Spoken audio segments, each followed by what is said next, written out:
संतान नहीं थी तो बड़े दुखी थे। क्या दुख है? जब कोई दुखी होता है तो उसके पास रास्ता क्या होता है? गुरु होता है, वो गुरु के पास जाते हैं। जब कोई दुख आता है तो लोग सलाह करने के लिए, मशविरा करने के लिए गुरु के लिए, गुरु पर पूर्ण विश्वास रखना चाहिए कभी भी। तो कहा कि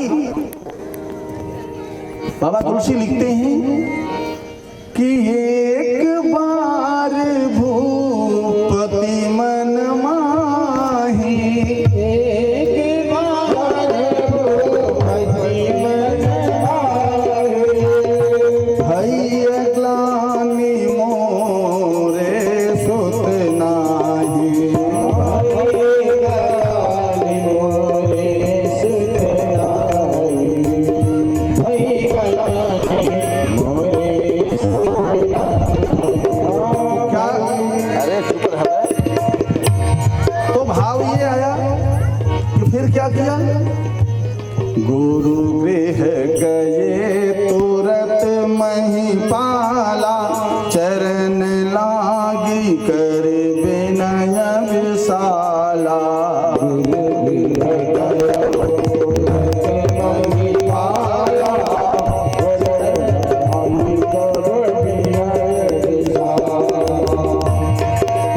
कहाँ गए? गुरु के यहाँ गए।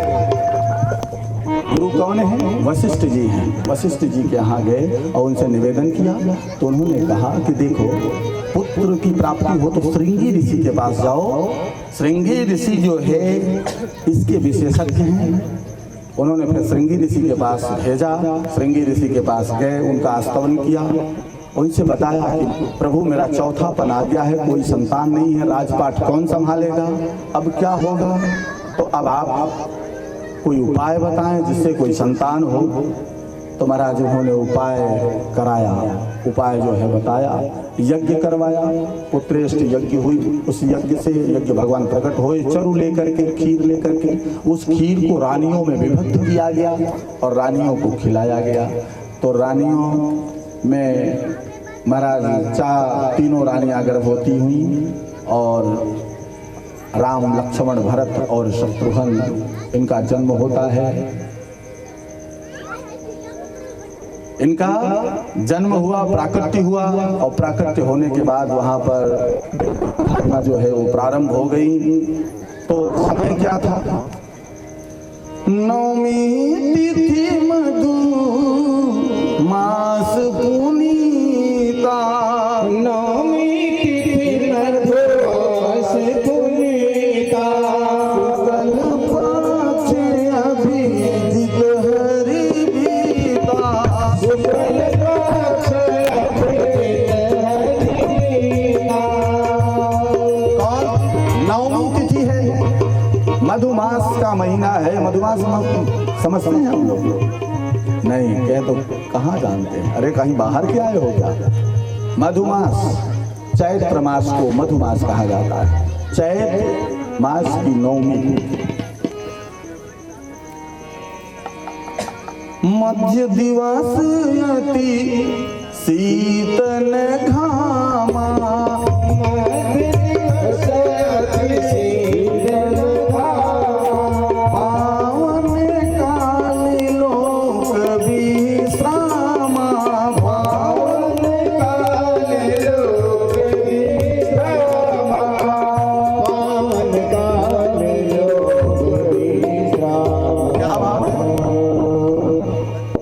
तो उस समय चैत्र में ना अधिक ठंडी होती है, ना अधिक गर्मी होती है। चैत्र का महीना सम होता है, ना अधिक शीत होती है, ना अधिक धूप होती, गर्म होता है, मध्य।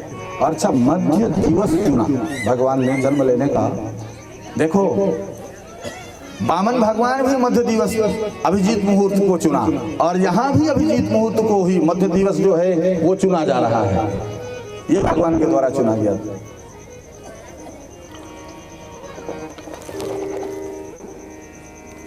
तो भगवान का प्राकट्य होता है और भगवान वहां पर आते हैं। लोग बधाइयां बजाते हैं, अपना सारे कार्यक्रम चल रहे हैं। धीरे धीरे भगवान जो है कभी ठुमुक चलत रामचंद्र बाजत पैजनिया। क्या सुंदर भाव है इसका कि भगवान बकें चलते हैं धीरे धीरे धीरे धीरे, सांवली सूरत है। उस सूर उसका जो है योगी लोग ध्यान करते हैं, उस सूरत का जो बकें चलते हैं ना, योगी लोग हृदय में उसको धारण करते हैं। ये बड़ी प्रभुत्व प्रभावशाली है। ये गुप्त चीजें हैं, मैं उसको भी प्रकट कर दे रहा हूं। अब आप लोग पकड़ सकते हो तो पकड़ लो। जो योगी यति, जो सन्यासी परमहंस जिसका ध्यान करते हैं, वो ये चीजें हैं। तो कहा कि धीरे धीरे भगवान जो है इस प्रकार से चलते हैं और तीनों रानियां जो है आनंदित होती हैं देख करके अपने बच्चे को। तीनों पकड़ने के लिए दौड़ रही हैं। भगवान जो है झुनझुना कमर में करधन और पैर में पायल जो है छमक छमक छमक छमक चलते हुए है। तो कितना प्यारा लग रहा है। आज सबको, सारे संसार को मोहित करने वाले भगवान जब मुस्कुरा दें और आज वहाँ पर खिलखिला करके हंसते हैं तो देवता लोग पुष्प वृष्टि करते हैं कि देखो आज भगवान नारायण का अवतार हुआ है, जो देवताओं के लिए भी दुर्लभ है। आज कैसा पुण्य है राजा दशरथ और रानी कौशल्या का, कैकेयी का और सुमित्रा का। महाराज एक तीन रानियां, तीनों बहुत प्यार करती हैं भगवान से। धीरे धीरे भगवान बड़े होते हैं और कुछ समय के पश्चात विश्वामित्र जी का आगमन होता है। विश्वामित्र आते हैं, राम और लक्ष्मण की मांग करते हैं राजा दशरथ से। राजा दशरथ ने कहा कि नहीं, मेरी ये बहुत प्राण प्रिय हैं, मुझे मेरे राम को मत मांगो। हे गुरुवर, आप राम, देखो मूल्यवान चीज गुरु को प्रदान करनी चाहिए। बहुत ऊंची बात आ रही है। कहा आप लोग कैसे करते हो? जब पूजा वाले का सामान मंगवाते हो, जो पूजा में चढ़े वही दे दो। तो झिनपट्टी वाली धोती देता है, पूजा वाला, वैसे वो कपड़ा होता है। तो महाराज इसको देख करके कौन सा पुरोहित, कौन सा पंडित, कौन सा आचार्य, कौन सा गुरु प्रसन्न होगा? होगा कोई प्रसन्न? वो बल्कि कहेगा कि नवई दिया होता तो ज्यादा अच्छा होता। पता नहीं क्या था। तो कभी भी मूल्यवान वस्तु जो है वो समर्पित की जाती है। आज मूल्यवान भगवान से बड़ा मूल्य। एक बार तो लगता है कि एक सिग्नल को मिल गया, हाँ? जन्म वाला एक सिग्नल अर्धरात्रि में हुआ था, वही रात्रि पहुंच रही है, हाँ?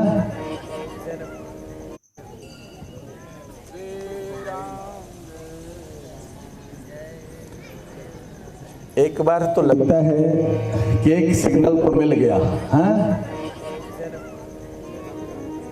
जन्म वाला एक सिग्नल अर्धरात्रि में हुआ था, वही रात्रि पहुंच रही है, वही रात्रि हो रही। भगवान का अर्धरात्रि में जन्म हुआ था। अभी ये अभिजीत मुहूर्त दिन में तो संभव नहीं था, हम जानते भी थे कि अर्धरात्रि हो ही जाएगी। अरे वारे भक्तों, ऐसे ऐसे भक्त आज बैठे हैं, क्या भाव है। बस बहुत जल्दी अब कथा में बस कृष्ण कथा का जन्म करा रहे हैं, इसके बाद बाकी और सब आगे अब कल होगा। पहुंच चुके हैं वहां तक, बस थोड़ी सी 2 मिनट में 4 मिनट में राम कथा का समापन हो रहा है। तो इन्होंने क्या किया, विश्वामित्र जी आए तो उन्होंने कहा कि मुझे राम और लक्ष्मण को दे।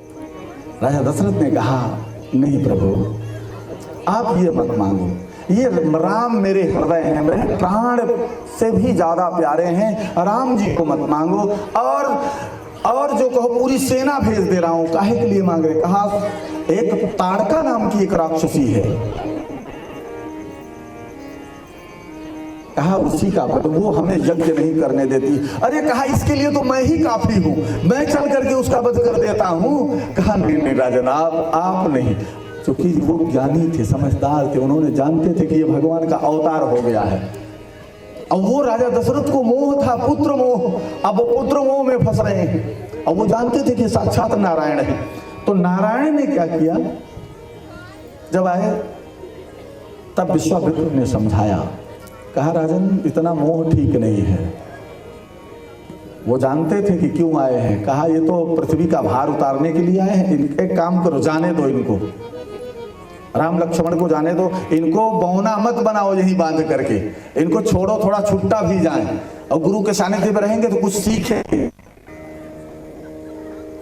तब विश्वामित्र जी लेकर के विदा होते हैं और जाते हैं तो वहां वह राक्षसी जो है ताड़का वह आती है, उसका वध करते हैं भगवान राम। वो यज्ञ नहीं करने देती है, धर्म का जो है उसका वध करते हैं। उसका वध करने के पश्चात वो वहां से जनकपुर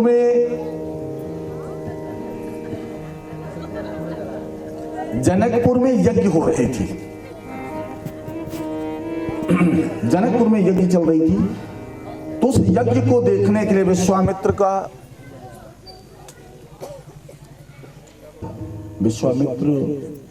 गुरु विश्वामित्र जो है वो राम और लक्ष्मण को साथ में लेकर के जनकपुर जाते हैं। और वहां राजा जनक की बड़ी प्रतिज्ञा थी कि इस धनुष को जो तोड़ेगा वही सीता के साथ उसी का ब्याह होगा। महाराज वहां देश देशांतर के राजा लोग आए हैं, पर वहां से धनुष किसी से हिलता तक नहीं है। टूटने की बात छोड़ दो, किसी से स्थान से हिलता ही नहीं है। यह दृश्य देख करके राजा जनक विलाप करने लगे, रोने लगे कि मेरी बेटी जो है इसको इधर से उधर घुमाती है और ये किसी राजा से उठ ही नहीं रही, ये कैसे राजा राजकुमार हैं। और जब वहां गए तो देखा कि अच्छा अब धनुष उठे तो कैसे उठे। देखो एक बात आती है, उसमें कुछ लौहपाद था, लौहपाद पर उसमें शनि की दशा चल रही थी, महादशा शनि की। तो जितने राजा थे वो अहंकारी राजा राजकुमार आए, अरे ये छोटा सा धनुआ है, इसको तो उठा करके ऐसे भांज दूंगा तो इसको कहो तो एक हाथ से तोड़ डालूं। सब ने अहंकार युक्त होकर सीधी जाते और उस धनुआ पे हाथ लगाते और असफल होकर के वापस चले जाते। महाराज किसी से नहीं टूटा। इधर जब महाराज जनक जी विलाप करने लगे, रोने लगे कि मेरी प्रतिज्ञा ही गलत हो गई, मैंने ये क्या कर दिया। तब भगवान विश्वामित्र जी ने राम की तरफ देखा और इशारा किया कि पुत्र देखो इसको। भगवान उठे, अब देखो भगवान राम से सीखो, भगवान राम से सीखो। जब भगवान राम धनुष की तरफ बढ़ने से पहले गुरु को प्रणाम किया, उनका चरण छुआ और इसके बाद देखो ये राजाओं ने कुछ भी नहीं किया। और जो गुरु नहीं है साथ में उनको भी प्रणाम किया। गुरु प्रणाम मन ही मन कीन्हा। देखो अगर किसी कार्य में रुकावट न आवे, बाधा न आवे, तो गुरु का दर्शन पूजन करके उसके बाद शुभारंभ करो। कभी उसमें रुकावट और बाधा नहीं आएगी, असफलता नहीं मिलेगी। गुरु का दर्शन पूजन करके और कार्य को प्रारंभ कर दो। ये ज्योतिष भी कहता है कि किम कुर्वन्ति ग्रहा सर्वे यस्य केंद्रे बृहस्पति। जिसके केंद्र में साक्षात गुरु हो उसका कोई भी पाप ग्रह कुछ भी नहीं बिगाड़ सकता।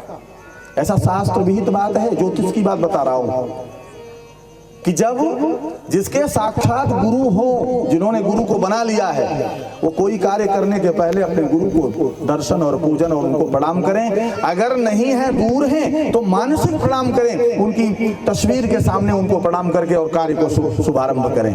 लेकिन अगर नजदीक में है तब के लिए यह नियम लागू नहीं होता है, तब तो बहाना कर रहे हो आप। न जाने का एक बहाना है। तो इसलिए जो है अगर जो दिल से ऐसे करते हैं तो उसके ऊपर कभी भी कोई कार्य में रुकावट नहीं आएगी। ये रहस्य कोई जानता नहीं, सोचते हैं कि हम तो ऐसे लगातार बढ़ते चले जा रहे हैं। जिस पर गुरु कृपा होती है वही उस शिखर को छूता है। ये शास्त्र कह रहा है, जिस पर गुरु कृपा होती है वही उस शिखर को छूता है। तो गुरु सब कुछ प्रदान करते हैं। तो कहा गुरु प्रणाम मन ही मन कीन्हा,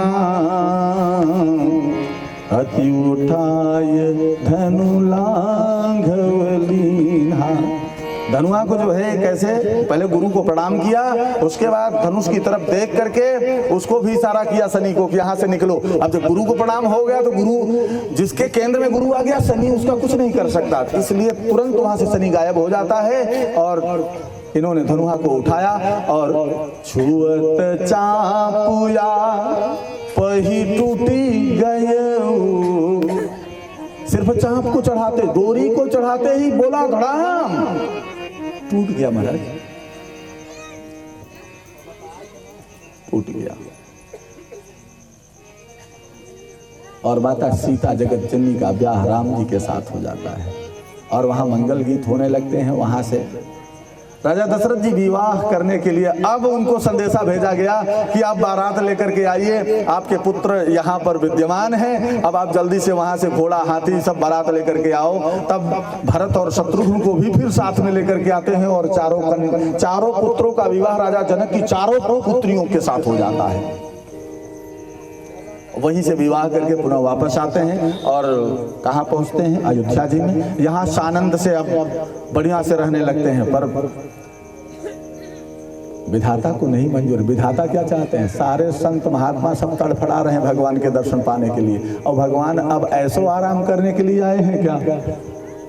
बोलो, भगवान काहे के लिए आए थे? भगवान का अवतार काहे के लिए आया हुआ है?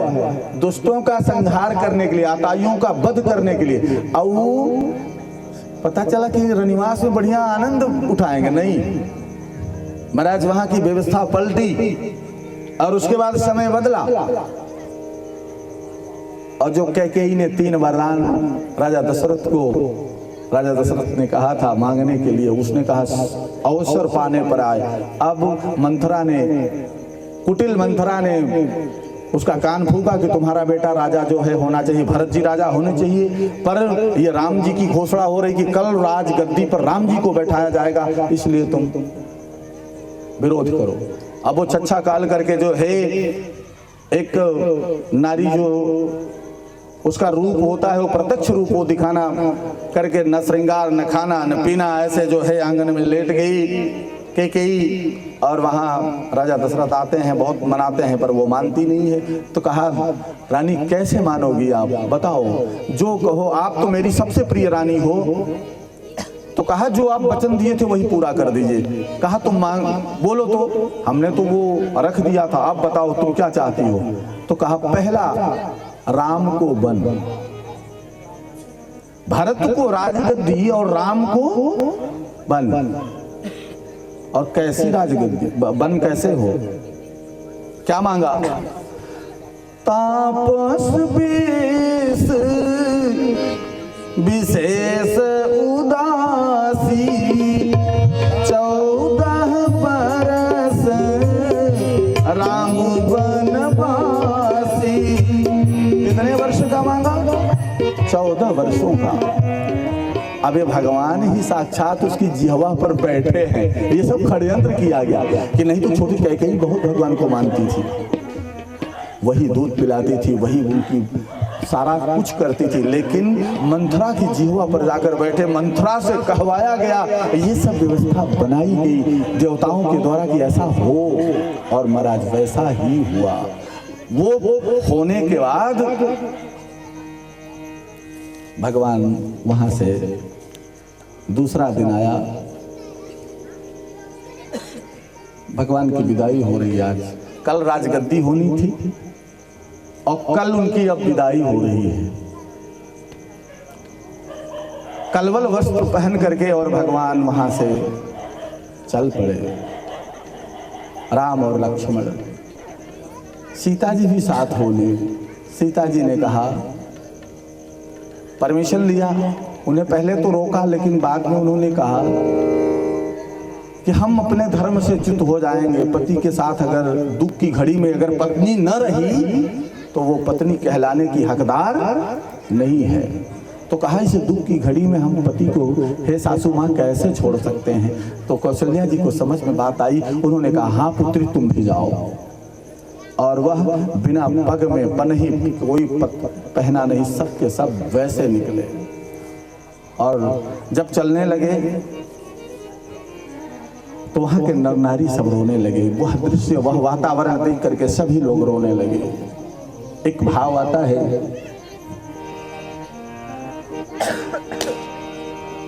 ओ बंडगरिया धैले ना,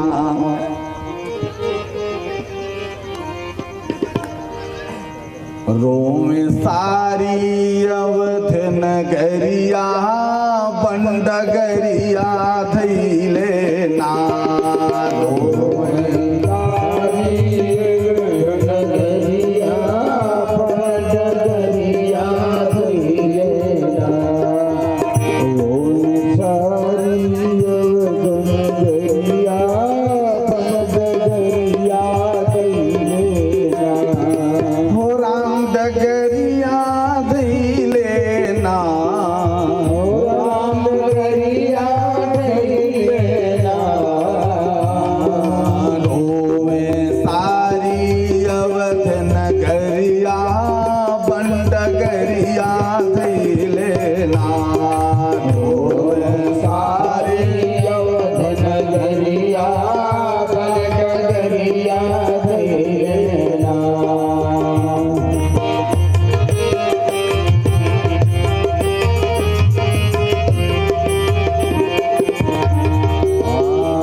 महल बीच कौशल्या रोती, पीट पीट कर छाती, महल बीच कौशल्या रोती, पीट पीट कर छाती, कैकेयी तोहरा का बिगाड़ा बात समझ न आती, हो राम डगरिया धैले ना, राम डगरिया धैले ना, रोमे सारी अवध नगरिया, बंडगरिया धैले ना, रोमे सारी अवध नगरिया, बंडगरिया धैले ना, रोमे सारी अवध नगरिया, बंडगरिया धैले ना। पूर्वा से सब रो रो कर हाँ अश्वन मुँह को धोते, पूर्वा से सब रो रो कर हाँ अश्वन मुँह को धोते, पूर्वा से सब रो रो कर हाँ अश्वन मुँह धोते, कोई डर हमें ना था भैया राम के होते, हो राम डगरिया धैले ना, रोवे सारी अवध नगरिया, बंडगरिया धैले ना, रोवे सारी अवध नगरिया, बंडगरिया धैले ना, हो बंडगरिया धैले ना, बंडगरिया धैले ना, रोवे सारी अवध नगरिया, राम डगरिया धैले ना, रोवे सारी अवध नगरिया, बंडगरिया धैले ना। इस प्रकार से सारे नर नारी जो है वह अश्रुपात करते हुए अपने अश्वन मुंह को जो है वो धोते हैं, और सब एक तरफ से रोना प्रारंभ कर दिए। भगवान राम का वहाँ से वनगमन होता है, आते हैं कहाँ, श्रृंगवेरपुर राजा गुह के यहाँ काशकुशा पर लेटते हैं। वो पूछता है कि भैया कौन सा आपने कर्म किया था? तो उन्होंने बताया अवश्य में भुगतव्यम कृतम कर्म शुभाशुभम। लक्ष्मण जी कहते हैं कि अपने किए हुए कर्मों के फल सबको भुगतने पड़ते हैं। ये भैया इसमें किसी का कोई दोष नहीं, न माता का, न पिता का, न कैकेयी का, किसी का कोई दोष नहीं होता, होनी को कोई टाल नहीं सकता। इस प्रकार यहाँ आते हैं और पुनः गंगा स्नान करते हैं, फिर नाव द्वारा पार होते हैं, भरद्वाज के आश्रम जाते हैं और भरद्वाज के आश्रम में जाकर के उनका दर्शन करते हैं। याज्ञवल्क्य मुनि की मुलाकात होती है। याज्ञवल्क्य जी जो है वह निरंकार की तरफ से देखते हैं। उन्होंने कहा कि मैं तो हृदय में ध्यान करता हूँ भगवान का, आप भगवान नहीं हो सकते हो, लेकिन पर उन्होंने परिचय कराया, मुस्कुराया और कहा कि ये जो निरंकार है वही साकार है, जो साकार है वही निरंकार है। साकार स्वरूप में भगवान का दर्शन प्राप्त करके और वो पुनः प्रयाग से भी आगे बढ़ते हैं। अब पहुंचते कहाँ है? चित्रकूट जाते हैं। चित्रकूट में 12 वर्ष तक संतों की सेवा किया। राक्षसों का वहाँ एक एक राक्षसों का चुन चुन करके वध करते हैं। वहाँ पर चूंकि एक पर्वत है, वहाँ कभी अगर आप लोग गए होंगे चित्रकूट में तो वहाँ की जमीन आज भी लाल और हड्डियाँ मिलती हैं। वो थोड़ा सा चित्रकूट से हटकर थोड़ा लगभग 20 किलोमीटर की दूरी पर एक जंगल है, हम लोग गए हैं वहाँ पे। उस जंगल में वहाँ पर एक टीला लगा हुआ है, उस टीले पे चले जाइए तो आज भी रक्त जैसी मिट्टी वहाँ दिखती है और हड्डियों का अंबार था। बताते हैं उस समय आज भी वहाँ हड्डियाँ पाई जाती हैं उस जंगल में। तो यह बताया गया कि फिर वहाँ जाते हैं, निशाचरों का संहार करते हैं और धर्म की स्थापना करने के लिए पुनः वहाँ से आगे बढ़ते हैं। नासिक पहुँचते हैं। पंचवटी जब पहुँचते हैं तो वहाँ माता सीता से कहते हैं कि कुछ हम लोग कुछ मानव लीला करना चाहते हैं। हे देवी, रावण का संहार करना है तो कुछ लीला के द्वारा करना है, तो एक काम करो, आप अग्नि में प्रवेश करो। उनको अग्नि में प्रवेश कराते हैं और उनकी प्रतिछाया जो है डुप्लीकेट सीता को बनाते हैं और बना करके उन्हीं सीता का फिर मृग मारीच के द्वारा, मामा मारीच के द्वारा जो है वहां से भगवान को भ्रमित करते हैं। पर भगवान तो सब पहले से जान चुके थे। कहा यहाँ बड़े बड़े मायावी निशाचर रहते हैं और सीता की तरफ देख करके बताते हैं, कहते हैं कि देखना तुम अपना। और लेकिन उसी समय ठीक पुनः वहां से रावण जो है साधु का वेश पकड़ करके आता है, साधु का वेश को कलंकित करता है, इस भेष का अपमान करता है। इसीलिए कहा गया है कि इस वेश को अपमान करने वाले को भगवान बर्दाश्त नहीं करते हैं। इस वेश में जो आ जाए फिर वह इसे कलंकित ना करे, इसका सम्मान करे, इसका जो है आदर करे। इस वेश की बड़ी उपयोगिता है। इसलिए पुनः आगे बढ़ते हैं तो कहा रावण वध योग्य है। सीता का वहां से छल के द्वारा हरण होता है। वो माता सीता को लेकर के, वो प्रतिछाया को लेकर के जाता है। वहां जटायु से मुलाकात होती है। जटायु जो है एक स्त्री की रक्षा करते हुए अपने को बलिदान हो जाता है, उसके पंख काट देते हैं। अब भगवान देखो जटायु का भी अंतिम संस्कार अपनी गोद में करते हैं। क्या भाग्यशाली है।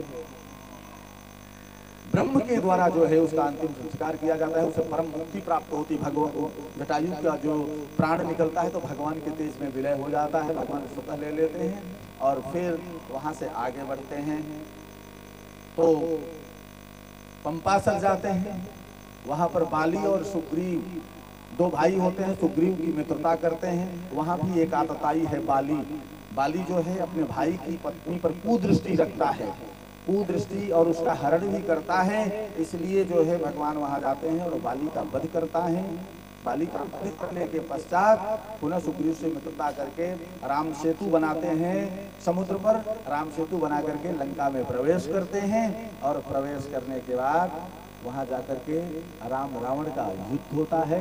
युद्ध में उसका गला जो है वह काट देते हैं, वह गिरता है तो पुनः बार बार वो जुड़ता है। क्योंकि कई भले 10 कंधर उसका नाम था, वह शिव जी को चढ़ाया था, इसलिए वो जुड़ भी जाते थे।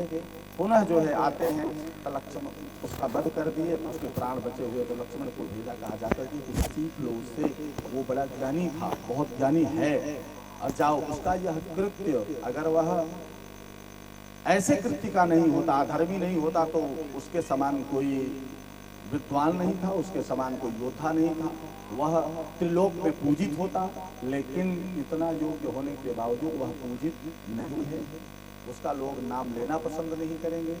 वहां से उसका रावण का वध करके और पुनः भगवान पुष्पक विमान से विभीषण को राजगद्दी देते हैं और वहां से बैठ करके और पुनः सब परिवार राम सीता और लक्ष्मण जी के द्वारा वहां से साकेत धाम के लिए आते हैं।